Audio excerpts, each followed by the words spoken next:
like, I'm going to play and I'm going to catch balls here and there, but this might be a wasted year. Right. And so Spurrier comes to me in a in a dining hall one day, and he was like, "Hey, Trav, your hamstring bothering you?" And I kind of looked at him. I was like, "No, man. What are you talking about? Hamstring's good." He's like, "Yeah, I think your hamstring's bothering you. You need to go see the trainer." And so I went down to the trainer, and they kind of closed the door, and I was like, "All right, I get it. I see what's going on." And I was all for it, because I didn't want to lose the year. All right. Good morning to some. Good afternoon to others. I am super excited about our guest today. And just you see the background's a little different. I'm a little displaced. I'm traveling around a little bit, but where the show must go on. And this guy here, freaking fantastic, a fan of his back in the day, and you'll know him. But let me throw some accolades out first. Former University of Florida and NFL football player, was part of 3 SEC title and the Florida's first national championship title. First team All SEC wide receiver in '98, third team All American in 1998. Set the University of Florida and SEC record for receiving yards in the season with 1357, which still stands as a UF record. A third round NFL draft pick in '99. Currently a partner at McGriff William Insurance, a volunteer coach and the offensive coordinator at Buchholz High School in Gainesville, a proud husband and father of 2 of Mr. Travis McGriff. What's up, Coach? How are you, man? This is fantastic. Hey, I appreciate Jacquez Green for the hookup on this. I'm a fan of his, obviously a fan of that Gator receiving core back in the day. And when he said, "Hey, I want you to hook up my guy Travis," the light bulb just clicked. I was like, "Oh yeah, number 3, that's my guy, that's my dude." So, in the insurance business now, what took you to that space? Good question, man. It's a family business, obviously, given the name. And so my dad founded the business, 35, 40 years ago. And it was one of those things that I never thought I would be involved in. One thing led to another, eventually got involved, and it's been great. It's a residual kind of business. It's a lifestyle that I enjoy, creates a lot of flexibility. You mentioned the coaching thing. It allows me to do things like that. So it's been great. We got a great staff here and a bunch of good people that have been here a long time. So it's fun. Okay. Doing a little research on you in our off-camera conversations, you have deep-seated roots at the University of Florida with previous family members. All right. Tell me a little bit about that. Yeah, it's pretty deep. We spent a lot of time talking about all the different angles. I think the biggest one just starts for me personally with my dad. I have uncles and cousins that played ball at UF, but for me, my dad played at UF in the early to mid 70s, 72 to 74, was actually an all SEC wide receiver. And then when I was young, he was the receiver coach at UF. He was right before, you'll know some of these names as a Gator fan, but he was right before Wes Chandler. And then when he was coaching, he coached Chris Collinsworth. He actually coached Dwayne Dixon, who was my receiver coach at UF. So a lot of interesting ties, but I sort of grew up. I was really young. My dad got out of coaching, I guess, in '82, which would have made me 6 years old. Okay. But I kind of grew up, running around practice fields and running in and out of locker rooms. And UF just kind of always felt like home. So there was my dad. I had a cousin, Mark, that was a tight end in the mid to late 80s. I had an Uncle Perry that was a tight end way back in the 60s. Grandfather was a sprinter on the track team. Right. So it runs pretty deep. And actually, we talked about this off air. You're a Notre Dame guy. And when I was growing up, middle school, was in the 80s, and Florida kind of struggled in the 80s a little bit. The mid 80s teams were really good, 84, 85. Actually the best records in the SEC, tons of talent. They weren't given the title because they were on probation. But in the later 80s with Galen Hall and the M8 years, Florida struggled a little bit. They were an 8-5, 7-5, 7-4 kind of team. And I was actually down on them despite the family roots, and I was in love with Notre Dame at the time. But then when Steve Spurrier showed up and the fun and gun began and all those great years, I kind of very quickly re-engaged and love Florida football. And so that part of it was fun growing up in Gainesville. And Spurrier had just had that personality, and obviously the fun and gun and the run and shoot offense that came here, and then all the personalities he kind of built around that program made Florida watchable again, if you will. Yeah. All right. So, your early days, and let me backtrack. Take me through your recruitment process, and take me through kind of quickly with your recruitment process, because I want to get to your early days at Florida. But take me through your recruitment process. Yeah, good question. So my first 2 years, I was actually at Buchholz High School, where I coach now. Mm-hmm. And I was a quarterback and a defensive back growing up. I never played receiver. Size-wise, we figured that's probably where I would end up, but was always a quarterback and a defensive back and always did all the return stuff. So my freshman year at Buchholz High School, we actually won the 4A state title. We were the third-ranked team in the nation, if there is such a thing, but had a really, really good team, and I was a backup quarterback. I played in every game because we were really good, but I certainly wasn't a key contributor to that state title team. And then my sophomore year, I was the starter at Buchholz, and we got to a Final Four. We lost to Orlando Evans, that had just a slew of dudes. Really good team. And at that moment, it was kind of a pivotal period for me because, I'm a 5'9", ended up being about 185, 190 pound kid. But at the time, who knows what I was, 160 pounds or something like that. Right. And I was playing in an offense where we ran the ball a lot. We had a really big physical offensive lineman. We had great backs. Tyrone Baker was one of our backs that went to UF. Was an awesome high school running back and a bunch of other guys.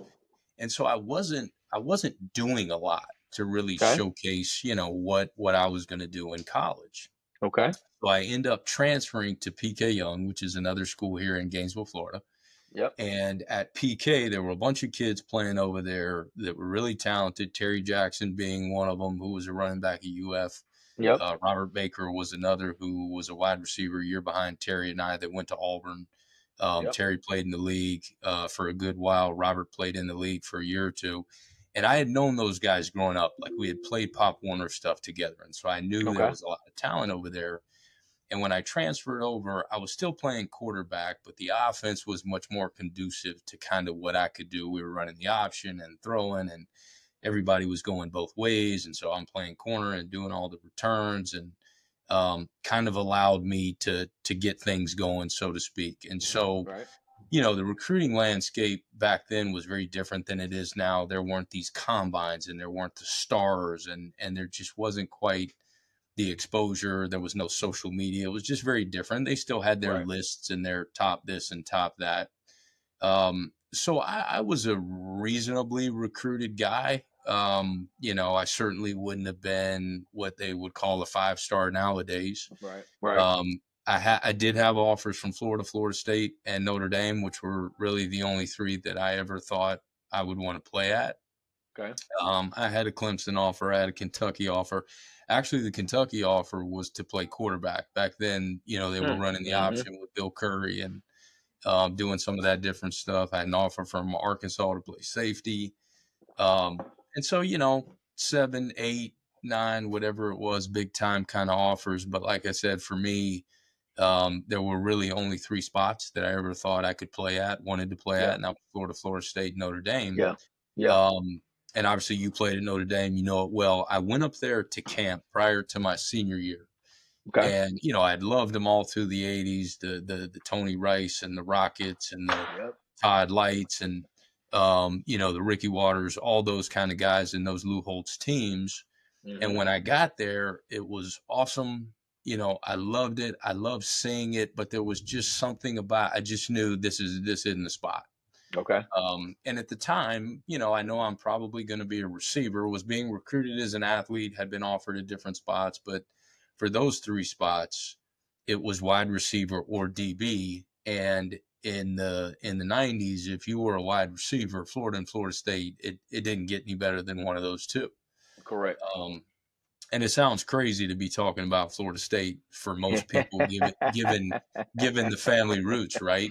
But right, absolutely. at the time, my senior year, it's the Charlie Ward years, and they just won the 93 state title, or excuse me, national title. Yep. And they were really, really good. And so I had to take it serious. They had a great staff. They were awesome at recruiting. I joke all the time that they did a better job recruiting than Florida did, but Florida was Florida. Yeah. And so eventually, what it really came down to for me is the 93 Florida State game. So Notre Dame was off the map once I got back from the camp. It was a wonderful trip, but I knew I don't want to go there.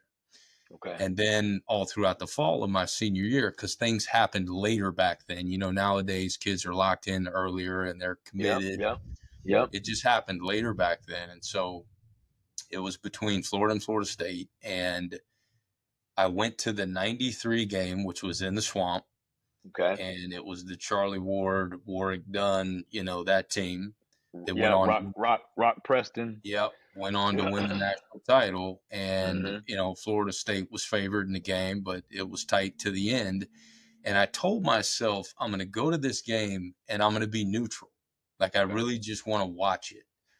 And man, the moment I walked in that stadium, I could not be neutral. Like, I hated Florida State. I wanted Florida to win.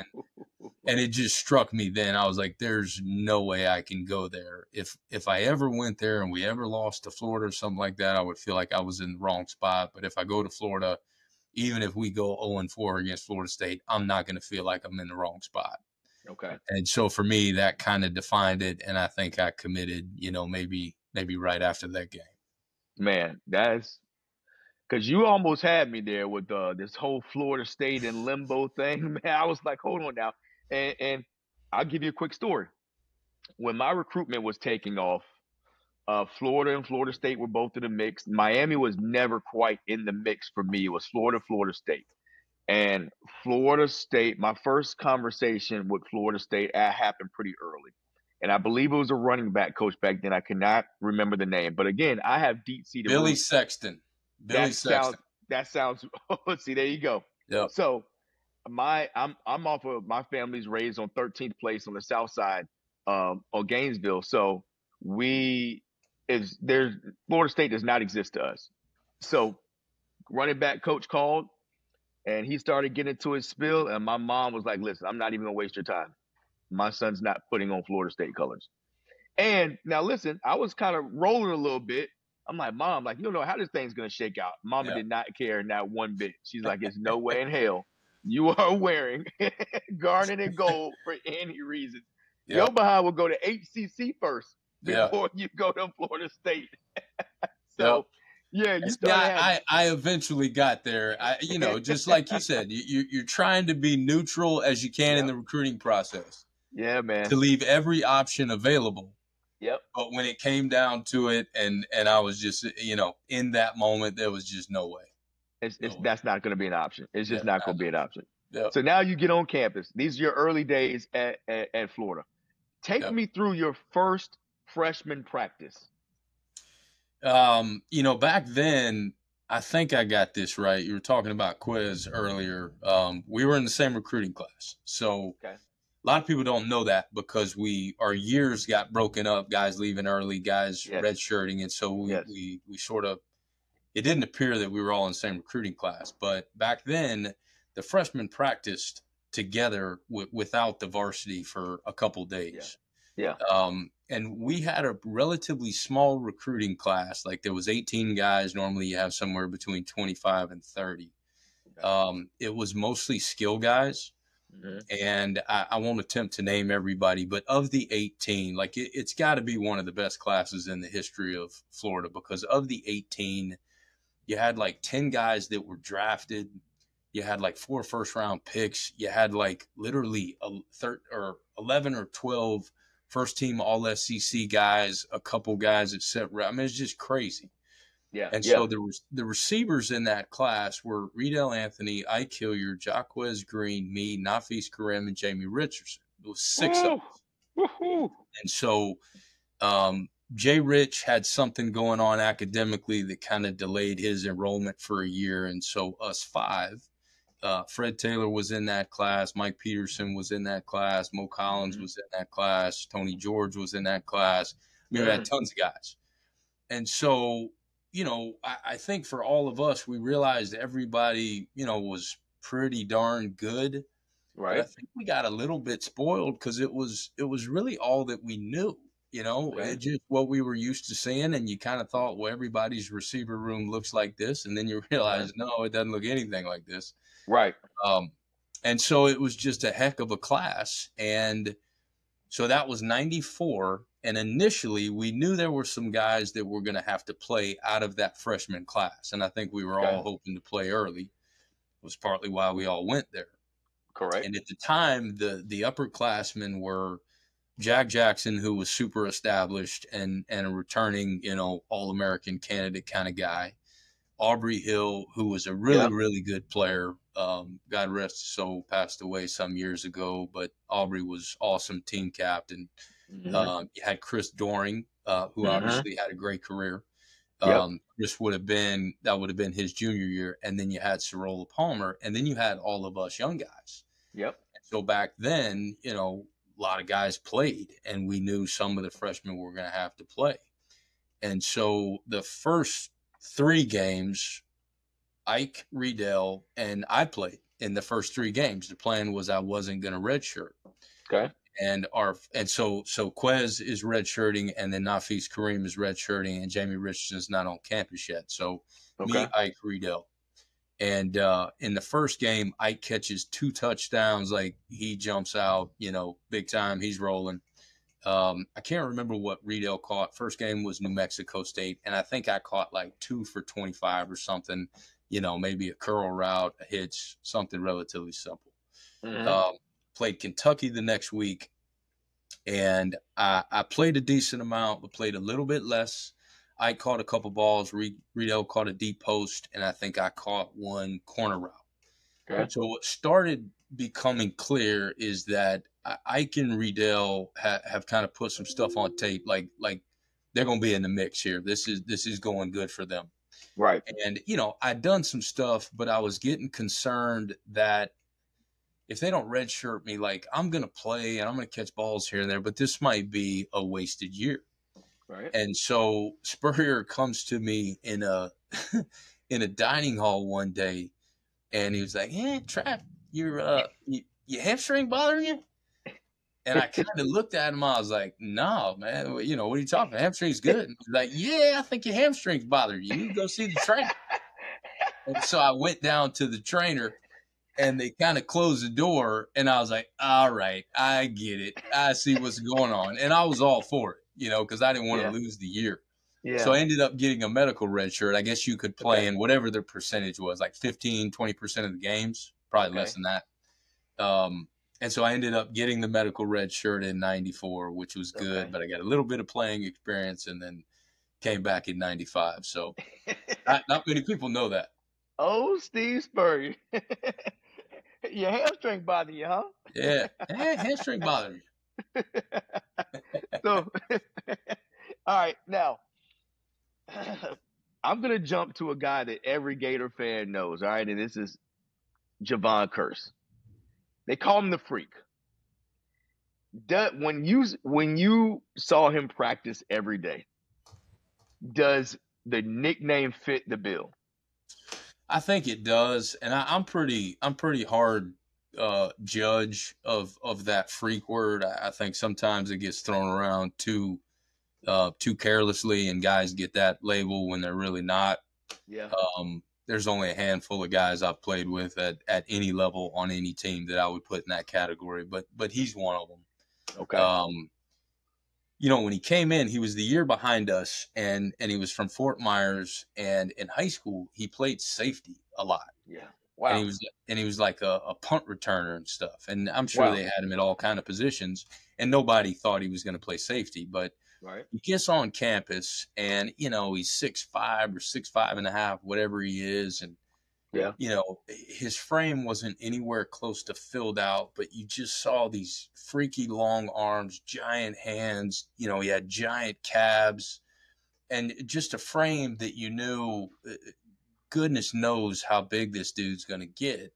and he could run and he could jump and he could change direction, and there wasn't an ounce of body fat on him. And so he starts, eating and working out and just blows up quicker than you can blink. But it's all lean muscle. It's not like it's a bunch of, puffy weight. He could still run and do all that he did. On that team, that was 95. I think Bond got redshirted at 95. Okay. If I remember right. And so the team, if you can believe, the team was so loaded. There was so much talent that he didn't need to play right away. And really, he needed to develop a little bit and fill out to play outside linebacker, defensive end. But once he did that, the next year, 96, 7, and 8, he was just a terror. And he had such length and ability to run sideline to sideline. And, for us, he was a linebacker. We didn't put him on the edge as a defensive end very much at all. Okay. He became that in the NFL. They moved him. But for us, he was an outside backer. Right. Yeah. What's the greatest play you ever saw him make? It can even be in practice. It doesn't have to be in the game. Yeah, man. It's funny. It won't sound like much because he had so many great plays. But one I remember from practice is I was running a reverse, and I was coming back to his side. Okay. And, I went around him and thought, I'm by him. He's a non-issue. And I felt like I'm probably 5 yards by this dude turning the corner. And man, he reached that giant arm out and just horse collared me from behind. And I'm serious. I thought the dude was like 10 yards away. And somehow, you got me, and I was like, you've got to be kidding me, man. Like, what does he have? Some kind of go-go gadget, arms or something? But he would just do stuff like that all the time. He would bat down balls you just couldn't imagine he would get to. He'd run something down that you wouldn't think he could get to. At some point, you stop putting those limitations on what you thought he could get to because he just did it so often. Right.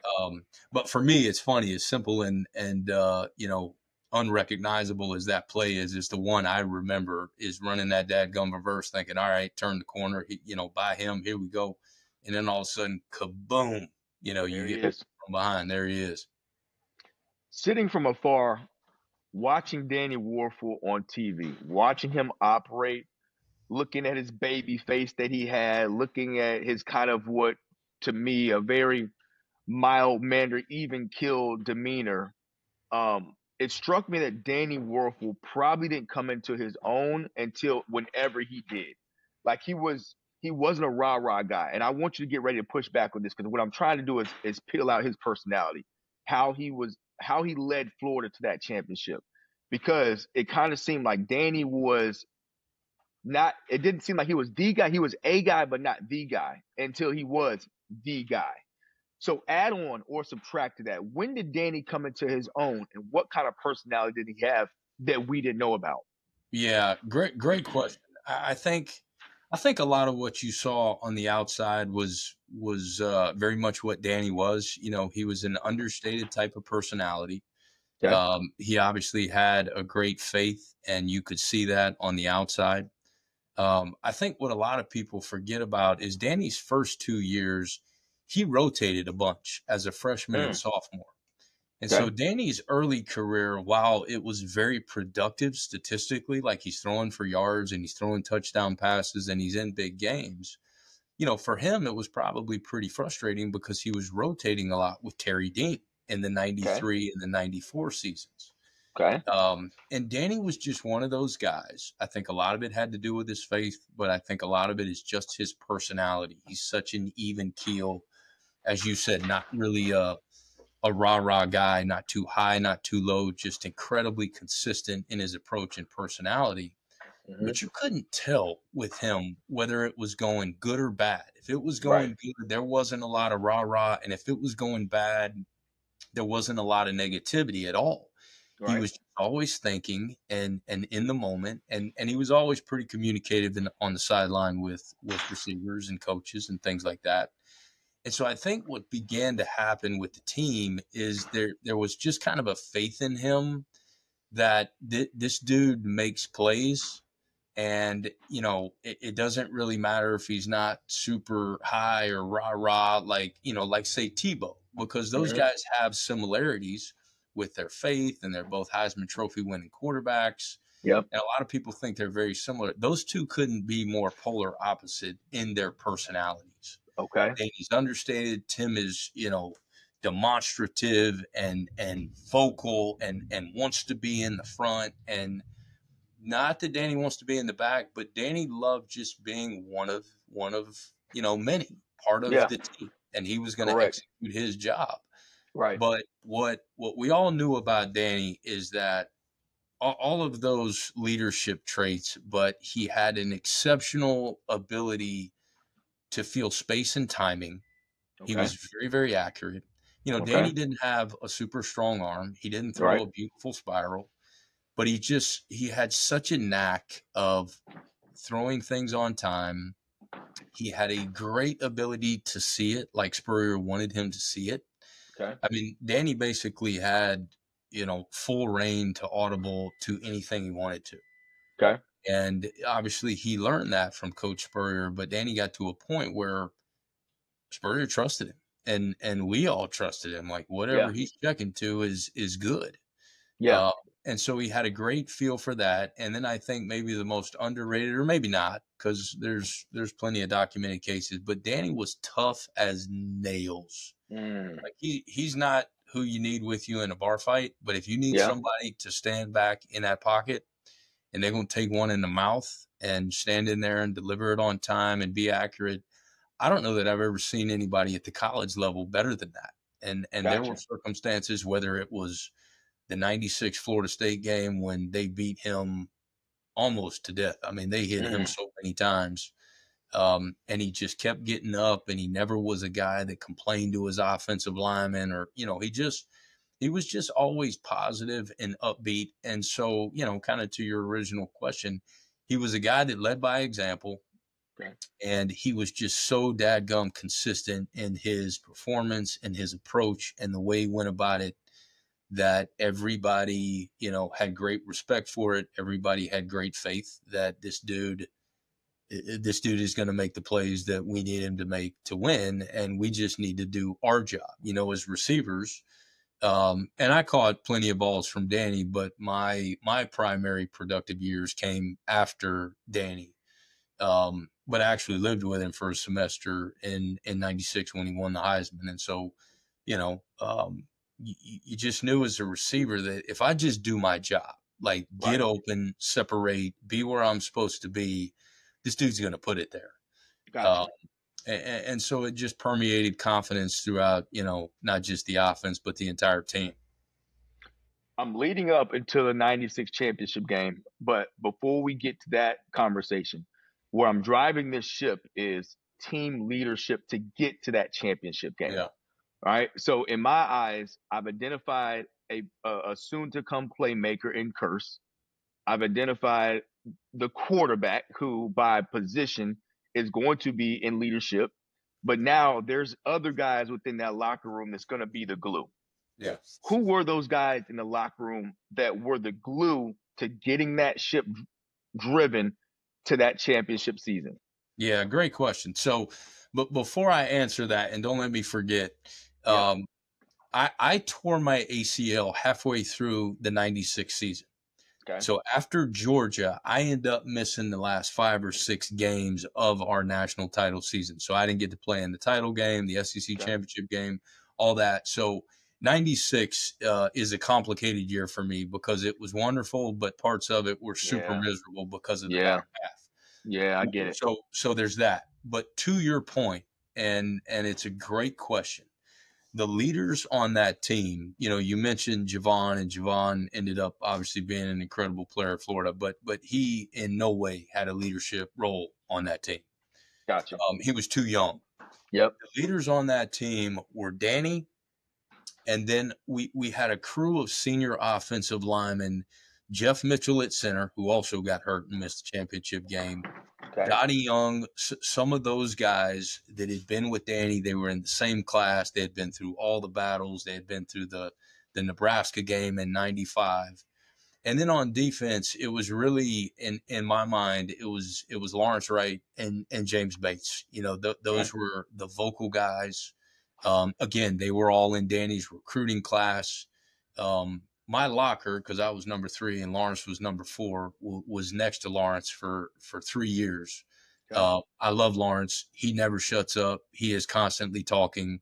But he's got a huge motor, and I loved him. Like, Lawrence was my guy that anytime I wanted extra work after practice, go get Lawrence, because he's down for whatever you want to do. Had a ton of respect for him as a player, and Lawrence's leadership, sort of polar opposite than Danny's, was very vocal. He's always talking. He's always jumping on the pile. He's always screaming. He's always the guys at the workouts that sometimes we get sick of it, because somebody just shut him up.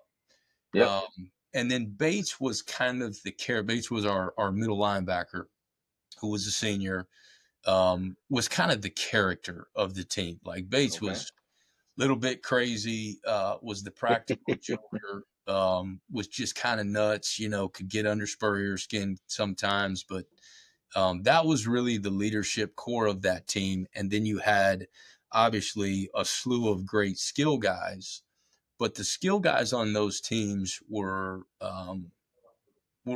just not as vocal. They were younger, and that leadership role was sort of maintained with, really, although everybody I named was a senior. Danny was a senior. The 2 offensive linemen, Jeff and Donnie, were seniors. And Bates and Lawrence were seniors. That was kind of the core leadership group. All right. Well, just take me to, and I know it's a touchy subject for you, but take me to the national championship win. All right. What is the best story you can give me from that win? What happened afterwards, or this happened, or this was crazy? Take me to after that national championship win, the best story that you would tell anybody anytime about after that win. Well, I think after the win, there was a whole bunch of guys on Bourbon Street that had a good time, and nobody went to sleep before we got on that team plane. And I know I couldn't have been the only one, but there was some puking going on that team plane. So that was a fun ride home. Part of what was crazy about national title game is the things that played out for us to be in that situation. Take it away. Let's go. So we lose, and I hope I don't screw any of the details up, but we lose to Florida State in our final regular season game in Tallahassee. It's like 24-21. Nail biter down to the end. They played great. They beat Danny to death. Really hard fought game. And so after that, everybody was kind of devastated, because we were undefeated up to that point, and just absolutely destroying every SEC team, beating everybody by like 40 and 50. And then we lose to Florida State, and we're thinking we just lost our shot at the national title game, and we wanted, retribution from the previous year when we got destroyed by Nebraska. Right. And so everybody's kind of licking their wounds and upset. And if I remember right, Spurrier even gave us off a day of practice, like on Monday or something. I don't even remember if we watched the film. He didn't even want to practice. And then we come back and we play in the SEC title game and beat Alabama. So that's wonderful. You win the SEC, beat them handily.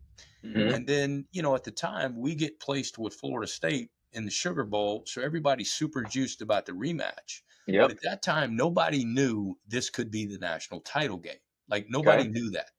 Arizona State was undefeated, and I think playing Ohio State. So we needed Ohio State to beat Arizona State. And then we also needed, I think it was Texas to beat Nebraska in the Big 12 championship game. We needed certain dominoes to fall to create, us versus Florida State national title game. Yeah. And so when that happened, I think in the hotel prior to our national title game, when Ohio State beats Arizona State, the place just erupts, because everybody's like, you got to be kidding me. Like, we're going to rematch here, and the national title is on the line. And I think at that point, there was just no way on earth that, we weren't going to win that game. And then, what's kind of cool is some of the schematic changes that we made on offense from the regular season game against Florida State to the championship game, we put Danny in the gun. And Spurrier, as simple as that sounds, like Spurrier was always reluctant to do that because he thought it screwed up our timing. Our passing game was so timing based and so rhythmic that being in the gun, he just didn't like it. He wanted them under center, taking their steps, hitch and throw, balls out, all that kind of stuff. But Danny got beat up so bad that we just couldn't do it. So we put Danny in the gun, and they couldn't get to him. They still got some hits on him, but was getting the ball out. And then, Ike, Riedel, and Quez all had, big games. Ike had, that crazy move, stop on a dime, go back, and, that to this day may be one of the best moves I've ever seen. Yep. We just kind of went off. But that schematic change, simple, but to me was such a tremendous difference in the game. And us being able to make plays downfield. We just had to give Danny a little more time to get the ball out. Didn't y'all hang like 40 on him in the championship game? What was that score? 52. Yeah, there you go. It was 52 to 20, I think. Yeah. It was something crazy. It was crazy. It was crazy. It was ridiculous. All right, crazy. So let's have a little fun here. Here we go. I want you to put your thinking cap on. We're going all time, your opinion, all-time Gator greats, all right? But you only get the Mount Rushmore. You only get 4 selections, okay? It doesn't matter the position. You only get to put 4 on the mountaintop, all right? And don't worry about ruffling any feathers, pissing anybody off. This is your opinion. All right, crank it up. Who you got? All right, so let me just preface it by saying this. This obviously just my opinion, and this is not necessarily who I think are the greatest players in Florida history, greatest athletes in Florida history, because I think that gets a little bit impossible to name when you've had so many good ones. So to me, it's about impact. It's about overall production in a career and what they meant to the program. Love it. So my one is Spurrier. Because he's a great quarterback. He's the Heisman Trophy winner in 1996, and he is, in my opinion, our greatest coach ever in Florida football. And so to me, my opinion, he is the greatest Gator. What he's done collectively for that university is unmatched. So he's my one. All right. And I say he's my one. He is my one. These next guys are in no particular order. Danny Wuerffel would be in there. Wins 4 SEC titles, plays in 2 national title games, wins a national title. I think when he left, he owned, damn near every SEC passing record. Just had an absolutely incredible career. Was in so many big games. I think you got to throw Tebow in there. Obviously won the Heisman. Incredible production over his career. He did win 2 national titles. I get a little bit aggravated when people say that because I feel like they're forgetting about Chris Leak. Chris Leak was a quarterback on the 06 team. Tim was a nice gimmick role player that everybody knew was going to be a tremendous player. But he's the 08 guy, but Chris Leak was the 06 guy. All right. Now, tread lightly on this last one. All right. These are 3 good ones that are solid. But you're going to catch 3 I've named are hard to argue with. It's hard to argue with. That's why I agree. But you better tread lightly on this last one, Mr. McGriff. Here we go. All right, here we go. A lot of pressure. I got to go Emmitt Smith. All right. I got to go Emmitt Smith. Again, right. the first 3 is hard to debate in the pantheon of Florida history. The 4th one, Emmitt had an incredible career, and I'm probably being a little bit unfair in factoring in his NFL production into the overall perception. But during his years, like at Florida, we didn't have much else going. Like Emmitt was kind of the deal. Everybody knew he was going to get to rock. He still had a ton of production. So I got to put him in there. And, there's so many guys that are worthy of being on, I don't know about a top 4 list, but certainly a top 10 or a top 15. And I hate lists because anytime you make them, you just think of so many guys that arguably could be on that list. But those would be my 4. And I love lists because lists gives you debate. I like Yes, that it part. does. So I'm gonna flip it on you, Yep. Press. Give me your four. Who's your Here we four? go. All right. So I've done this with the homeboys already. So here we go. I said, and no matter what, you cannot have a Florida Gator list without Wuerffel and Tebow. Those for me were going to be a lock. Okay. So now I got 2 spots remaining. I liked your Spurrier, and as you said, impact. It makes me kind of rethink my list, but let's just go what my original list was. All right. My original list was Tebow, Wuerffel. All right. I got my 2 offensive players. Then I jumped to Percy Harvin. Okay. Okay. Percy, in all aspects of the offensive game, was an impact player. Right. And originally, I was like, man, maybe Percy missed too many games. I went back and looked at it, and he said, no, he didn't miss that many games in a Florida uniform. I thought he did, but he did not. So I went Percy Harvin. Okay. And then I went on the defense side of the ball. So you can't leave out the defense. And I went Javon Curse. So I went Curse, Harvin, Tebow, Wuerffel. Okay.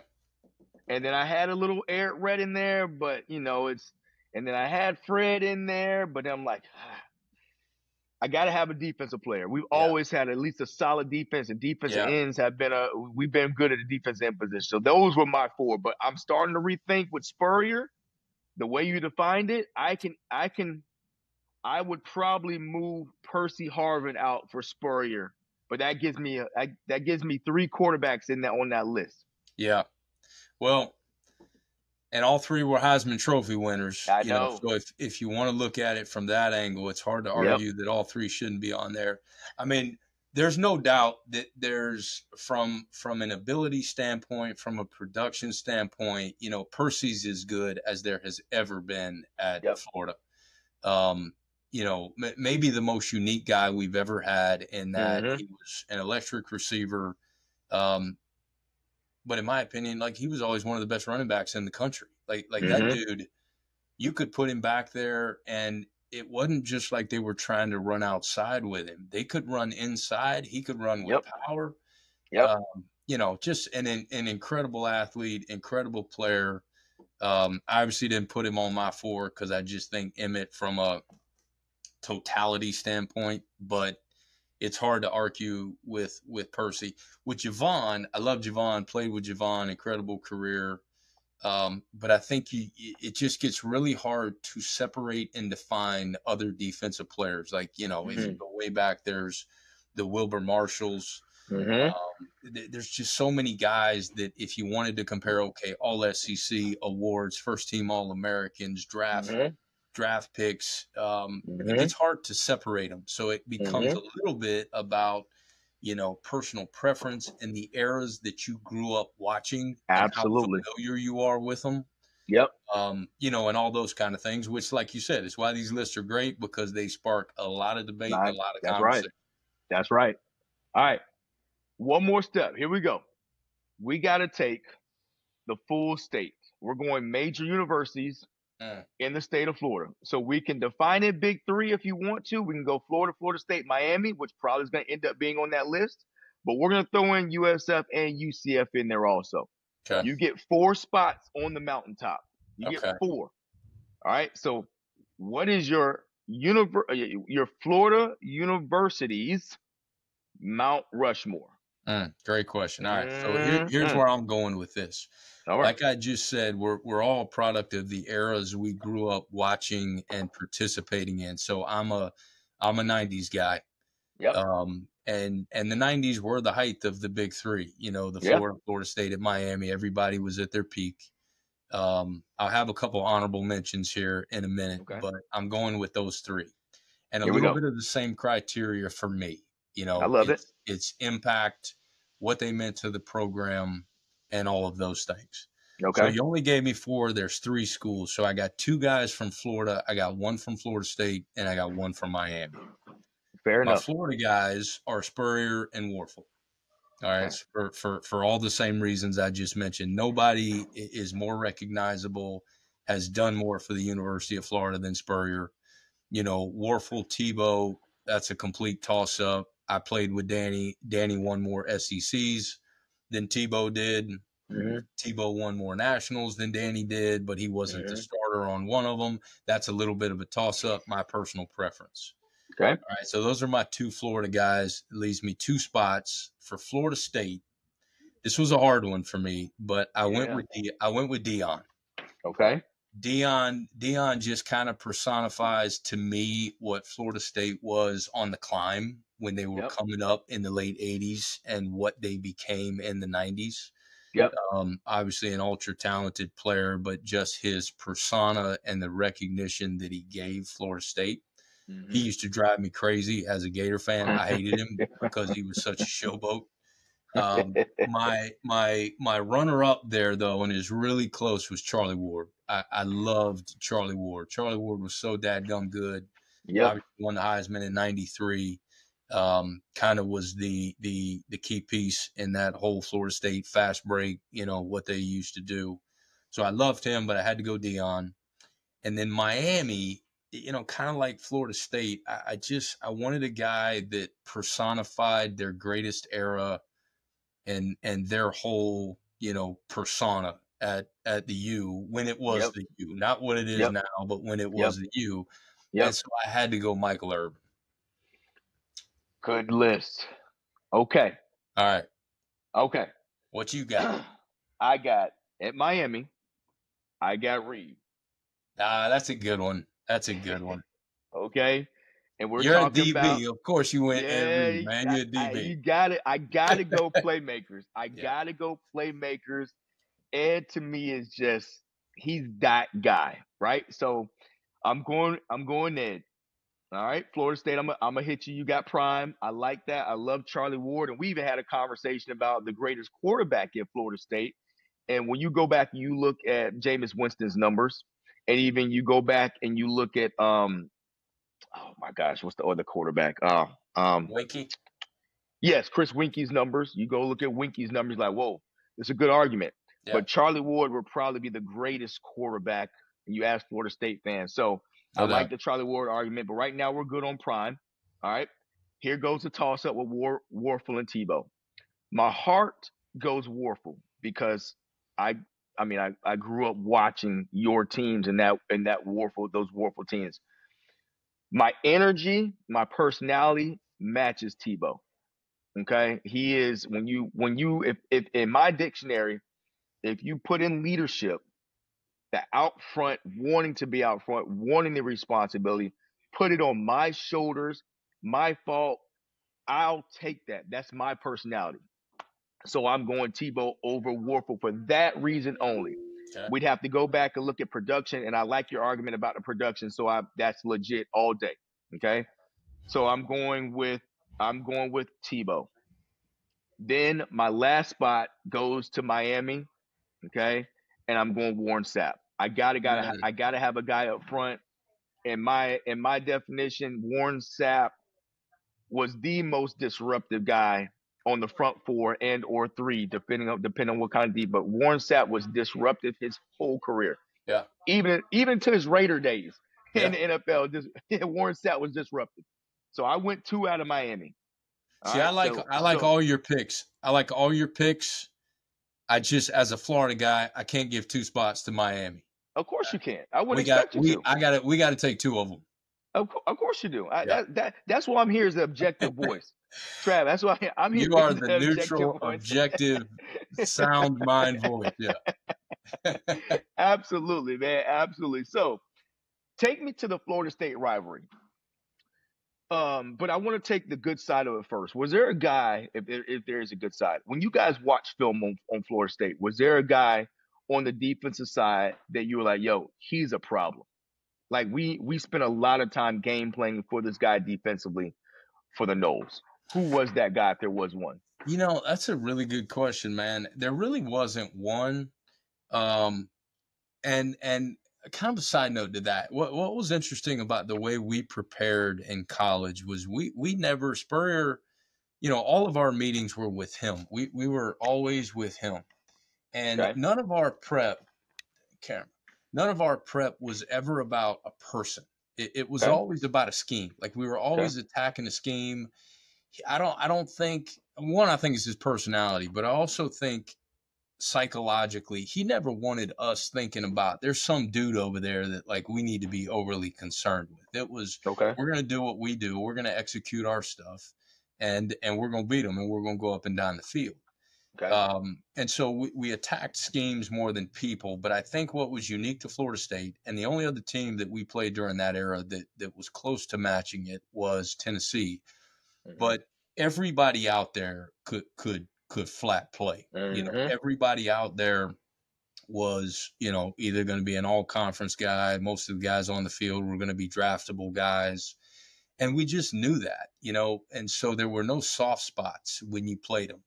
They were one of the few teams that would play us, you know, some man coverage. Most other teams didn't want to do that. They would feel confident enough to try and do it sometimes, and they had, you know, lots of good defensive backs that could do it, Right. or would attempt to do it and welcome the challenge. And so I think that in preparation, it wasn't about one single guy. You know, I mean, Samari Roll was playing and Tay Cody was playing, and Yep. you know, they always had great backers. And, you know, during those years, their defensive line, you know, you had like Bolware and Renard Wilson and Yep. just a slew of dudes everywhere. I actually have a Mm-hmm. great picture of it here in my office. You can't see it from the angle, but it's a snapshot of our 95 game that gets the box and some of the receivers and DBs. And everybody in the picture was an NFL draft pick. And there's like Wow. almost 22 guys in the picture. And so that was the biggest thing is you just knew that this is damn near an NFL game and these dudes are really good and we're going to have to play our butts off. And then the cool twist to it is back to kind of your Mount Rushmore of the state of Florida. During the 90s, Florida State, and Miami, I would guess 85% of all three of the team's rosters, 85% of them were Florida kids. Oh, yeah. And so you were playing guys that you had either grown up playing against, reading about in the paper, watching on your local news. Everybody was so dadgum familiar with everybody else. And the odds were you had been recruited by the other two as well. And so you knew the coaching staffs. You know, back in those days, like if you were a top kid in Florida, the question wasn't where it was which of the three are you're going to.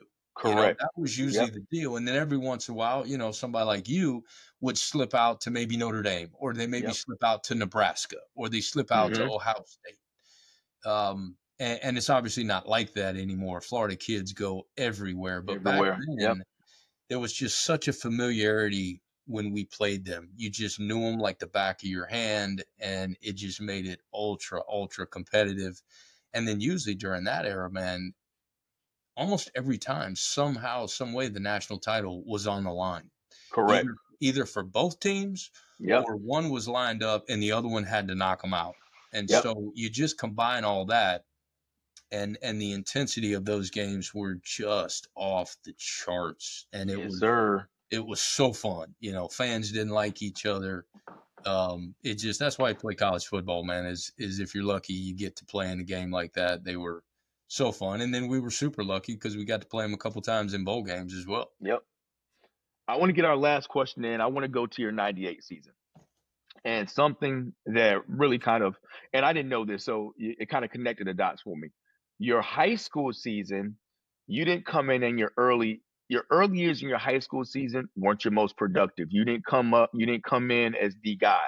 You weren't the most impactful player early in your high school days, which is parallel to your collegiate years. You came in with a highly recruited class. You were a great player, maybe not as talented as the other guys that came in your class. But as your career kind of took off, maybe availability and opportunity happened. Your 98 season, you almost went for 1,400 yards. You really took off. You were all SEC. You were a third team All-American. Like your accolades just blew up because I would say opportunity happened for you. Talk to me. How did you go from a role player to maybe the primary option on that 98 team? Great question. And I like your parallel, you know, kind of the progression of being a role player to a star player, or being, you know, a little bit productive to highly productive. Absolutely. I think the first thing is I'm a worker. Like I'm gonna just work.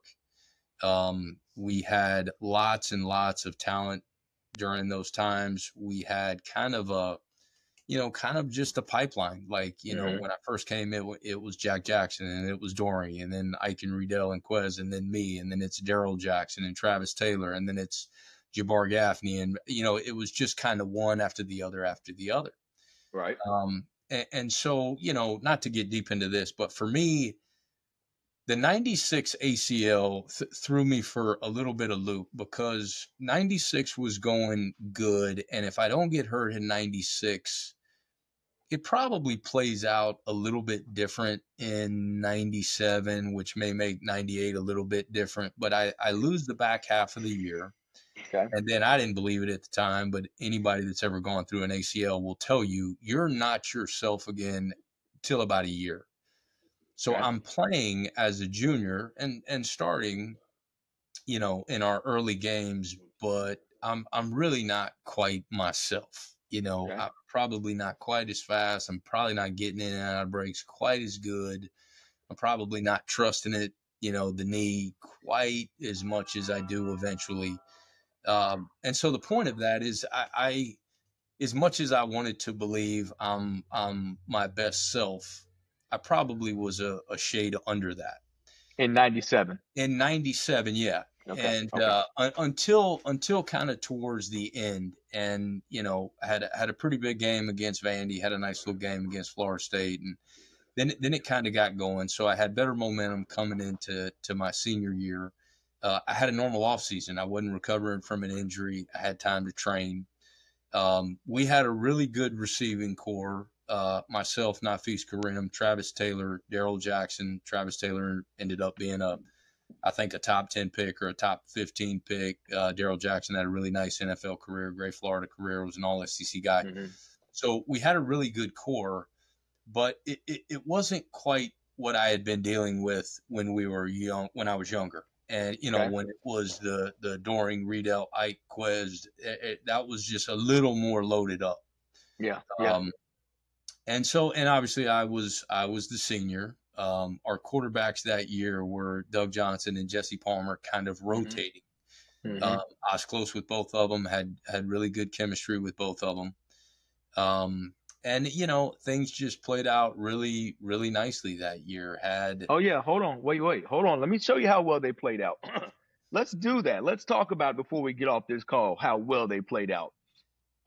November 14th against South Carolina, 222 yards. Follow up with Vandy, 157 yards. Average 19 yards per grab. Jump down to at home versus LSU, 125 yards on 5 receptions. Oh yeah, then we're gonna go to Alabama, 9 catches, 213 yards. Yeah, we're not done yet.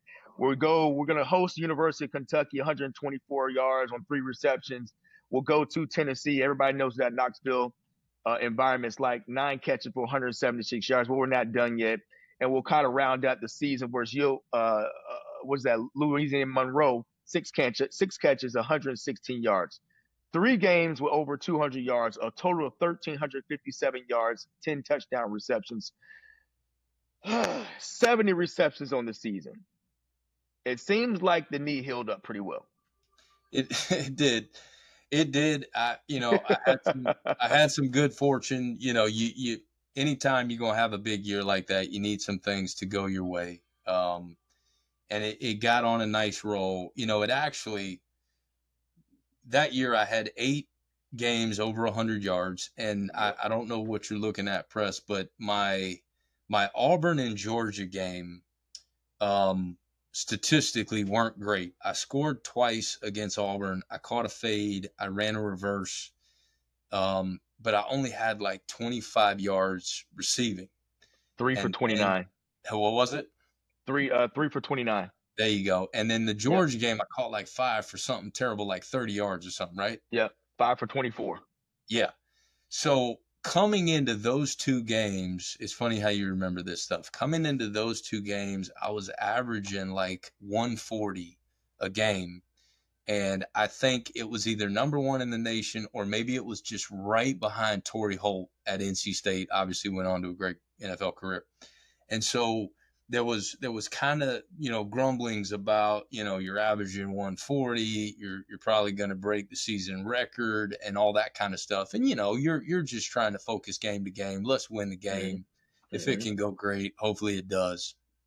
And then so after the Auburn and Georgia game, I thought, damn, we just lost a bunch of momentum. I had two games that weren't even 30 yards, and we won them big, and I really didn't need to do much in those games. Auburn, Right. the score wasn't indicative of how much we dominated them in the swamp, and then we beat Georgia bad. And so then what was just interesting is after that, I had to have a couple really, really big games to kind of get back on track, and that's what happened. Oh, yeah. 1, 2, 3, 4, 5 in a row. Yeah, and then South Carolina was like 222, and then had, the 100-yard game at Florida State. And so I had 8 over 100, which is still a UF record for a season. I had 2 over 200, and I'm the only guy in the history of Florida that has more than one game of 200 yards. Not because I'm special, it's just that's how it worked out. Yep. And that was all fun. The South Carolina game was my last game in the swamp. And that was pretty cool to have I caught 13 in that game, to have my biggest statistical game in my very last game in the swamp. And my last catch was a fade for a touchdown that I actually threw up into the stands. And then, if you'll believe this, about 7 years ago, the dude that caught the ball, I bumped into him and I actually got the ball back. So I still have that ball. It's kind of cool. Okay. There's nothing else needs to be said. That's we're ending. If you want a walk-off home run, if you want a walk-off comment to end the podcast, that's the best one I've had so far.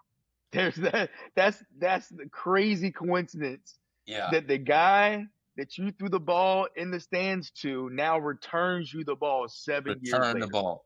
And when he told me he had it, I said, no, man, there's no way you have it. And you remember your balls, remember how they like engrave them with the team name and the number, how they like brand it onto the ball? Correct. And so I was like, bring it. And I knew if that's really the ball, I know exactly what that ball will look like. And I'll be damned, it was exactly that. So it ended with a bang. I got the ball back. And then the other really cool twist is that my senior class never lost a game in the swamp. And that was our last one. So in our 4 years there, we never lost. And, awesome. At the time, you just kind of thought all this is just going to keep going and they're going to keep winning SEC titles. And, I thought these records that I have will certainly be broken. And they all still stand because that era of throwing and that, depth at receiver and just all that we had going on during that time, it was kind of Camelot, man. It just didn't go on forever. Urban's years were amazing. We all kind of thought, well, Percy's going to smash a bunch of records, but because he was such a dual guy, correct. He split his production. Yeah. So it's kind of amazing. Like Percy never had 1,000-yard season. He'd have like 700 or 800, but then he'd have the same rushing. Right. So his yards per game were as good or better than anybody's, but because he split that production. So it's just interesting how it's played out since our era, because, whether it was Riedell's touchdown record or, my yardage thing or Doring's career touchdown record, like some of these different things, we just probably all thought those are all going to be broken. But when Spurrier left and times change, they have stood the test of time. They'll go away at some point, but they're there for now. This has been enlightening, educational, but more fun than anything else, man. This has been more fun than anything else, and I appreciate the time. And good luck to Buchholz in the season coming up, because high school ball cracks off here whenever I drop this podcast. But from the time that we're talking now, a week from now, high school ball will start up, and you'd all OC with Gainesville Buchholz, and you guys have been in the Final Four the last 4 years, so I need you to get over that mountaintop. Amen. Good luck to you guys this season, man, and go Gators. We'll probably have a part 2 of this conversation, man, if you like. I love it, man. This is fun. I appreciate you, Press, for doing this, man. It's I've watched some of the other episodes. You do a great job with it, and it's fun reminiscing. So I appreciate you having me. My man. Go Gators. All right, buddy. Talk to you later.